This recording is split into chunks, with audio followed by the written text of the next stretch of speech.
Hello and welcome to today's episode of Dr. Simone's Mindspace. Today, as you may hear with a white noise in the background, live from up in the air on my way to Hong Kong.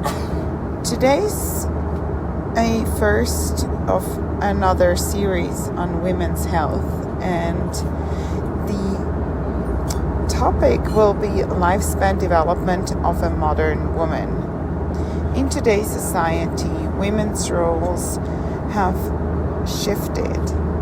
They're no longer out of reach when it comes to power. They're in power over the most relevant subject of all societies, to decide over their fertility, their trajectory in terms of when and if and how many children they envision to have. Birth rates have dropped drastically over the past decades and are continuing on a downward spiral. It is about time to inquire what women want. What factors mainly play into why women choose to postpone their family planning, have very few children by themselves, children on their own, children at a later stage, or decide to be childless. Governments around the world would like to know the answer to these questions. In our global research project, Analyzing Women's Fertility Planning, we want to find the root of this global trend. Despite the world's most generous child support, parental leave, free healthcare, free education, Sweden's fertility rate has dropped very dramatically and is now under 2 on only 1.5 children, leaving governments obviously puzzled and concerned. Many governments, particularly in Asia, with their especially low birth rates in South Korea, in Seoul being 0.5 and in the country 0.7, Hong Kong below 1 child, Japan incredibly low, under 1 child. They all focus on extending their governmental support to incentivize women to have any and preferably more than 1 child. It feels very likely that it's stamping on the same spot with these ideas of incentivizing through money and not considering other aspects that may contribute to women actually being interested in having another child. Our research team is in agreement. There needs to be a paradigm shift away from seeing women as reproductive machines to seeing their beauty, strength, and independence. To be curious and ask women what they need and want and not see it through a male lens. The more power is given to women,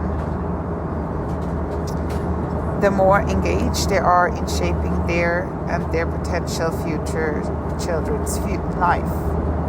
We have seen that in a survey on women of high wealth and their vision of passing on their inheritance.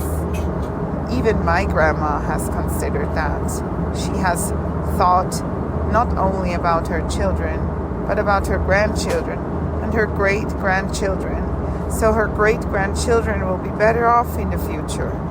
And this was a female decision, a woman that decided over how her inheritance will be distributed. And I think it's such a beautiful example for looking into how this paradigm shift can happen even in a generation that was turning 100. Yet, it isn't that simple, and many factors may play in a pivotal role in women's decision making.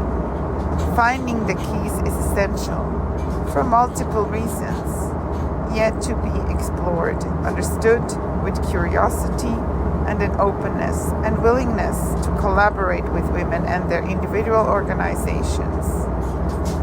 Governments urgently need to signify, not only by providing more financial incentives, but support for women that are more practical.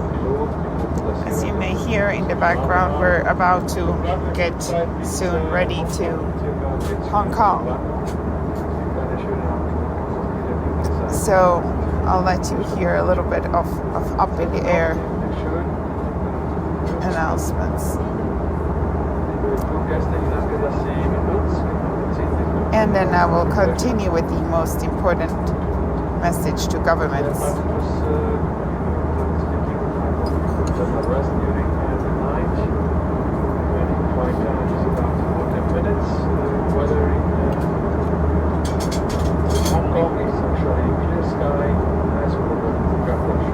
So I can look forward to some blue sky here in Hong Kong after quite some nasty spring. So governments urgently need to signify, not only by providing more incentives financially, but by more practical women's friendly workplaces, gender equal pay, which is a huge topic, the pay gap around the world, and it has been seen that countries where the pay gap was higher, that women had even less children. Lower costs and more flexible childcare, free day schools with lunch set up, not like in Switzerland where mothers have to organize their lunch and after school activities and kids go to 3 different places in one day. Less stressful family work balance and mostly more female politicians and senior business and university leaders. These women understand the needs and demands of their fellow citizens better than the mainstream male leader countries around the world and companies and universities. Women need to become in more power and have the opportunity to shape and create a new environment that is more supportive for women and that they actually have these soft values that are in place to may consider having a family. Most importantly, as I already gave you a teaser, is beside all the practical discussion it is the emotional and mental world of women, the social norms and expectations. These are much harder and less obvious to change. It is these our research team is particularly interested in. As women, we need to put ourselves out there and explore the world, connect and exchange with other women from different social backgrounds.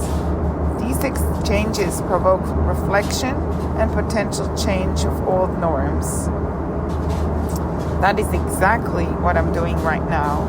I really sincerely hope I will make it to the event straight from the airport to the Upper House in Hong Kong to connect with a global group of women at an event at Upper House in Hong Kong on understanding female health.